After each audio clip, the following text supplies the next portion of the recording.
Florida's economy is on fire, right? It's this magnet for money, for tourists, for retirees. But what if I told you that beneath that shiny surface, there's a really startling paradox? That for millions of people who actually live there, the Sunshine State is a place of incredible economic struggle. Today, we're going to unpack why. The contrast is just wild. On one side, you have this popular image of Florida as a total economic powerhouse. It's the third largest state economy in the country.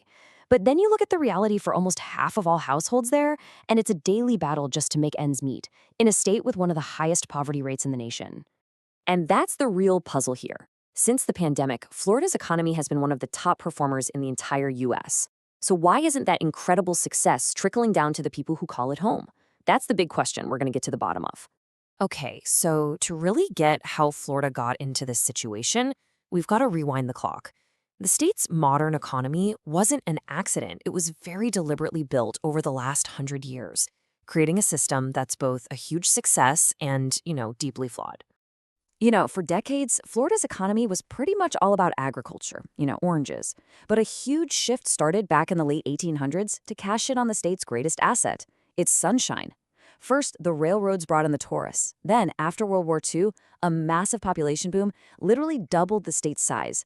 But the real game changer? That came in 1971 when Walt Disney World opened, locking in tourism as the state's economic engine.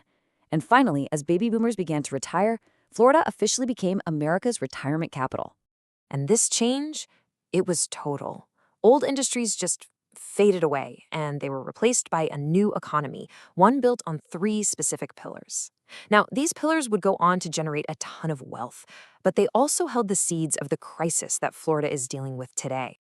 So these are the three pillars: tourism, real estate, and retirement. And together they are a massive $250 billion machine. But let's pull back the curtain on each one and see how they contribute to an economy that really works for some, but ends up failing so many others. All right, first up, tourism.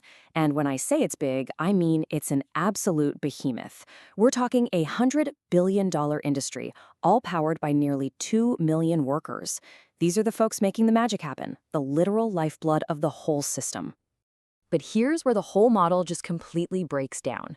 In Central Florida, the heart of the tourism industry, an average hospitality worker makes about $41,000 a year. Okay, but the cost just to survive as a single adult is over $46,000. And for a single parent, forget about it. That number skyrockets to an impossible $77,000. The math just doesn't add up. The very people fueling this economic engine can't even afford to live there. And this heavy reliance on tourism creates what economists call a low productivity economy. It's a bit of a fancy term, but what it really means is that the jobs are often seasonal, right? So it creates this feast or famine cycle for employees. And since these jobs usually don't need a college degree, there's less of an incentive for people to pursue higher education, which can trap workers in a cycle of unstable, low-wage jobs with almost no path up. Now, that second pillar, real estate, just pours gasoline on this fire. Fueled by a crazy demand for vacation homes, average home prices have shot up 164% in just the last 10 years. That's just staggering. And it's pushed the dream of owning a home completely out of reach for countless locals. So you end up with this fundamental tug of war over what a house even is. For a local working family, a house is, well, it's a home, it's stability. But for this flood of outside investors, it's just a number on a spreadsheet, an asset to be flipped for a quick profit or turned into a short-term rental on Airbnb. And think about it. Every single home that's converted into a short-term rental is one less home available for a local family. With vacation rental occupancy rates soaring over 60% in places like Orlando and Key West, you can see why it's so tempting for investors. But this directly shrinks the housing supply for residents and just sends prices into the stratosphere.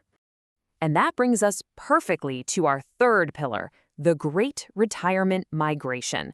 Lured by the promise of warm weather and, let's be honest, no state income tax, a constant stream of seniors moves to Florida, and it is fundamentally changing the state's entire demographic landscape. Now, while retirees do bring their savings, they also create a really critical imbalance. Look at the ratio of tax-paying workers to retirees. It's shrinking, and it's shrinking fast. Today, you have about 3 workers for every 1 retiree.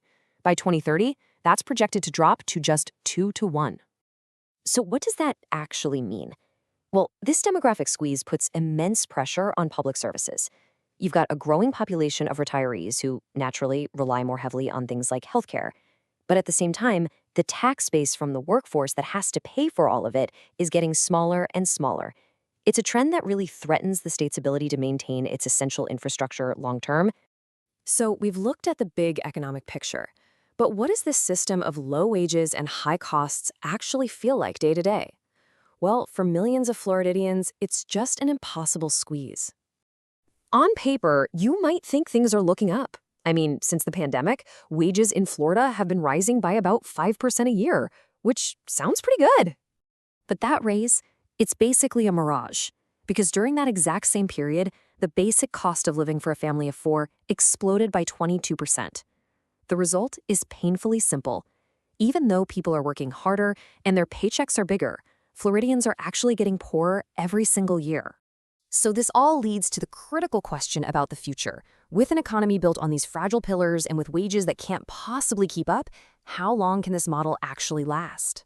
Well, the current path suggests these problems are only going to get worse. The state's political direction seems focused on doubling down on this exact model, actively recruiting more retirees and wealthy out-of-staters. With another 2.7 million seniors expected by 2030, the math points to an even greater strain on a workforce that's already stretched to its limit. So in the end, while Florida's booming economy is making all the headlines, the reality on the ground is so much more complicated.